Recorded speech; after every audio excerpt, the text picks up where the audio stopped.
Hello, and welcome to the Mid-Ohio Valley Public Forum video podcast. I'm Jennifer Bryant. And I'm Kim Van Ryn. And we're your co-hosts. Today is November 11th, Veterans Day, a day we set aside to honor those who have served our country in our armed forces. This year, we are honoring those that some refer to as invisible vets. We call them invisible because their contribution to our military and our country is often forgotten or overlooked. So today we'll be interviewing 3 women veterans from the local area, one from the Navy, one from the Air Force, and one from the Army. Right now, we have the privilege to interview Army veteran Bre Robinson. Welcome, Breanna. We're delighted you could make yourself available to talk to us today. Thank you for having me. I greatly appreciate it. Well, with that, let's dive right in. Let's get to know you and hear about your experience. When did you join the Army? How old were you?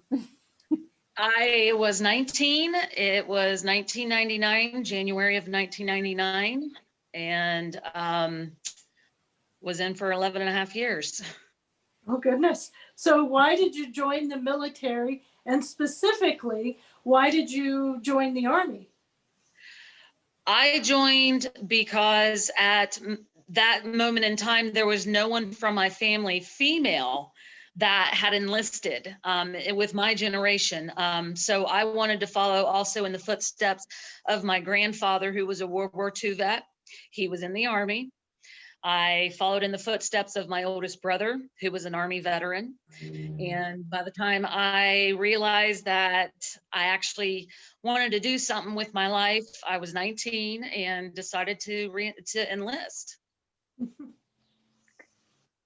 What would you say are the biggest shocks that, with a family military history, maybe something that you hadn't thought about when you joined? Some of the I didn't hear the biggest what now? Shocks. Anything you weren't prepared for or that you weren't expecting?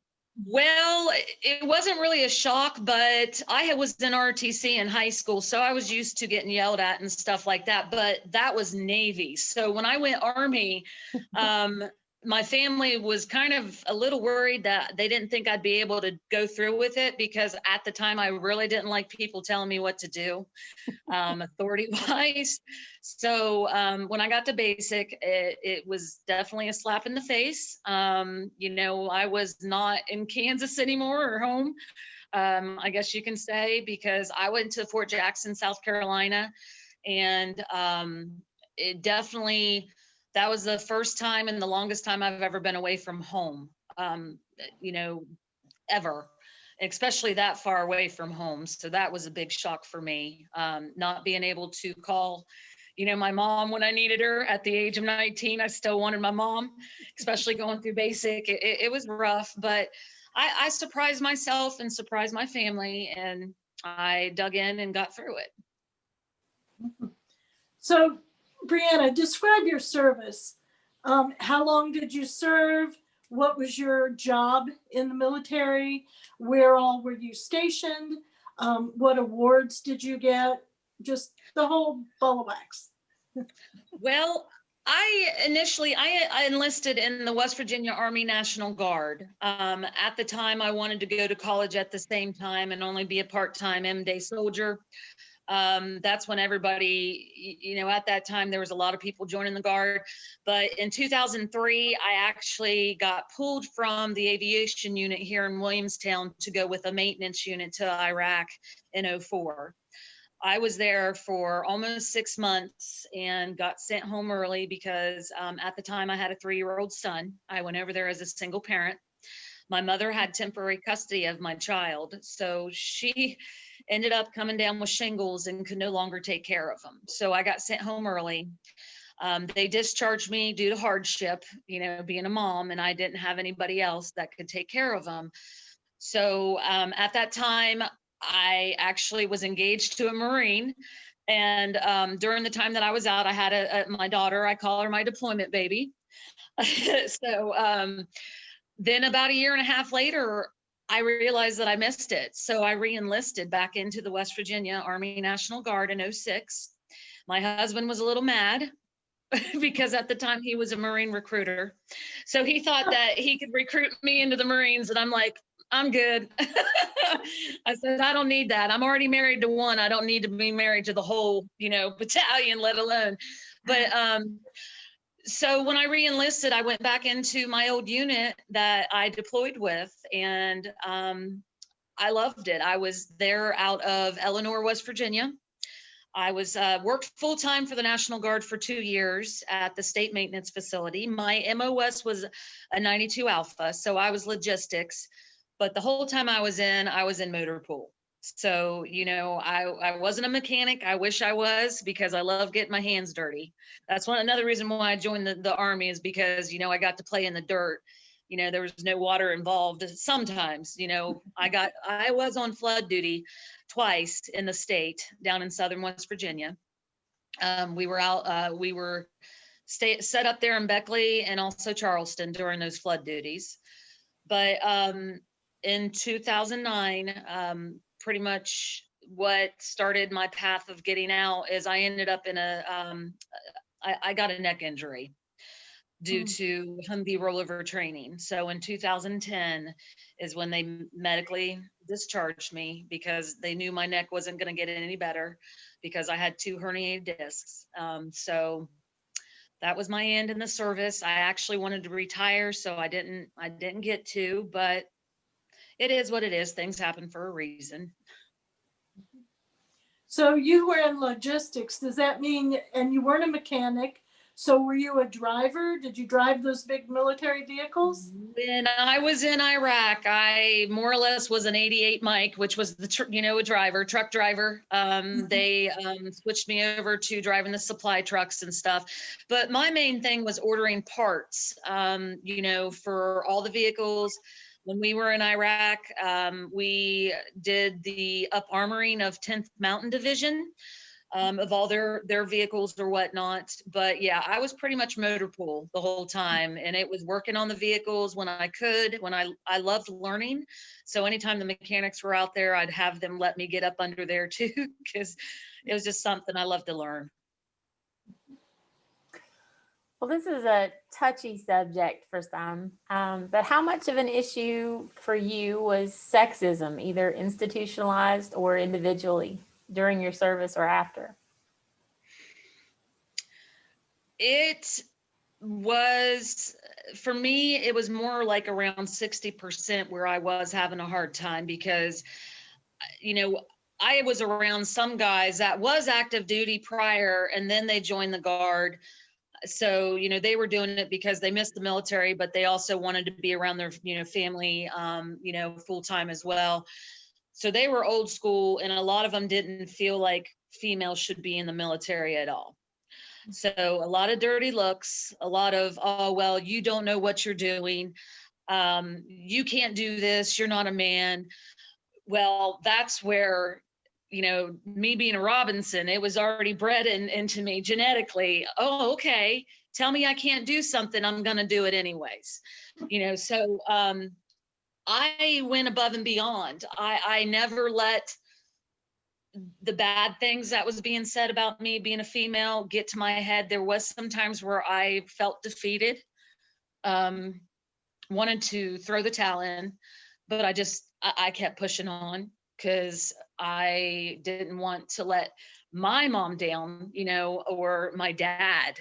He was so proud, that his baby girl, joined the military. And also I didn't want to let my kids down.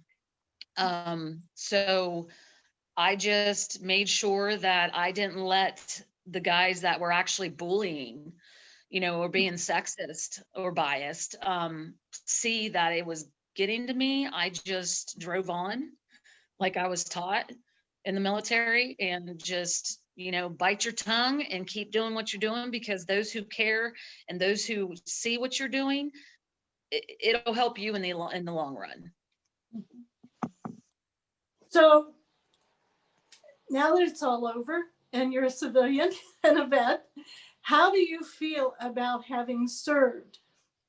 Do you regret it? would you go back and do it again? Would you do something different?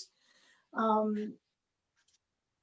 How do you feel about right off the bat, I think I would have went active duty. Because I think I could have, saw the world. A lot of people actually that I went through AIT with was getting sent to Korea as their first duty station. So that's something that I missed out on. But, like I said, things happen for a reason. I joined the Guard for a reason. I still got to serve my country plus my state. I wouldn't trade those years for the world. I wish I could have stayed in. I really wish that I didn't end up with my neck injury because now I'm disabled due to it. But I work at a veterans office now. So, I am still giving back more to my brothers and sisters and their family members, widows, dependents. And I feel like I'm still serving. So that's actually kind of filled the hole that was left whenever I got, I don't want to say kicked out, but medically discharged when I didn't want it to get out.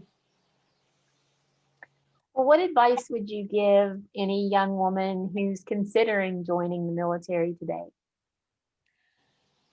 I would say go for it.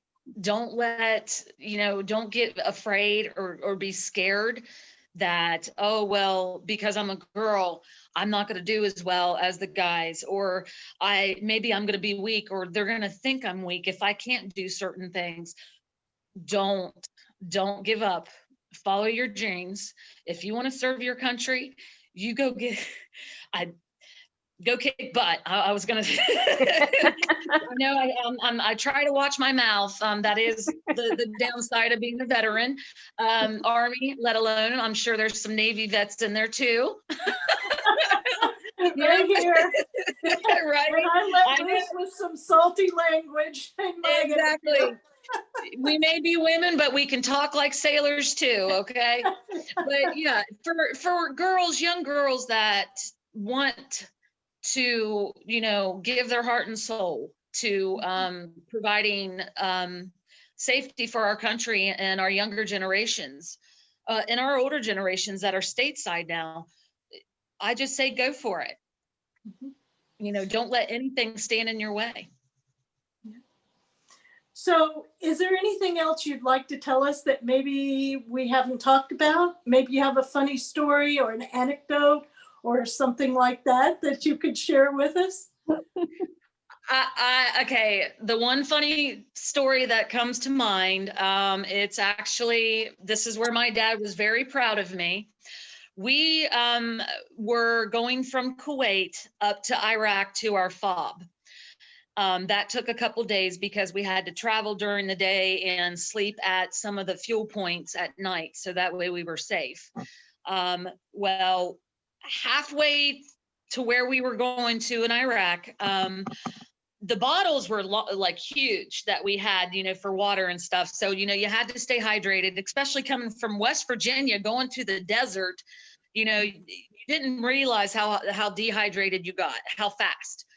So I had already drank 2 of those big, huge waters. I was the driver in Humvee, and I had, the whole back was filled with guys with guns. My A driver was sitting there. I was the only female on that vehicle. I had to pee, and we still had 2 hours to go till our next fuel stop. So I looked over at my A driver and I told the guy, hey, do me a favor, cut the top of the bottle off. I'm not going to go into too much detail with this, but cut the top off, turn it around like a funnel. And he goes, what are you going to do with that? I said, I have to pee. You just keep watching the road, hold the steering wheel, because I'm going to crouch down into the floorboards and pull my trousers down and pee in this bottle. And he went, no, you're not. And I'm like, watch me. So sure enough, that's exactly what I did. I'm not going to pee my pants because we still got 2 hours to go. So I was done, pulled my pants back up, threw it out the window. And when we got to our fuel stop, the guys in the back said, Sergeant Robinson, why did we see a bottle of pee fly out your window? And I'm like, well, what do you think? And they went, oh, no, you didn't. No, you didn't. I'm like, what? Guys do it all the time. Why can't girls? So, so that's where I tell girls, don't say you can't do what guys can do. Yes, we can. We just got to go about it a different way. I drove a semi truck for 4 years cross country in the Oh, US. so you would know. And I learned to pee while driving. Yes. Yes. But now I had an advantage you didn't have. I chose to wear dresses when I drove because it made that operation you just talked about a whole lot easier. Yeah. Yeah, because I had all my gear on. I had my flak vest. I had, my LBE. I had everything on that I had to shove out of the way just so that way I wasn't soaked. Oh, So yeah, that was the talk. That was the talk when we finally got to our fuel point. So everybody thought Sergeant Robinson was pretty cool. well, I'm sure they didn't underestimate you after that. No, they didn't. But yeah, no, I ended up, all the ribbons and stuff that I got, I'm grateful and blessed for the awards that I did receive. I did get a combat action badge. I got the Army Achievement Medal, everything. I got 2 state service ribbons.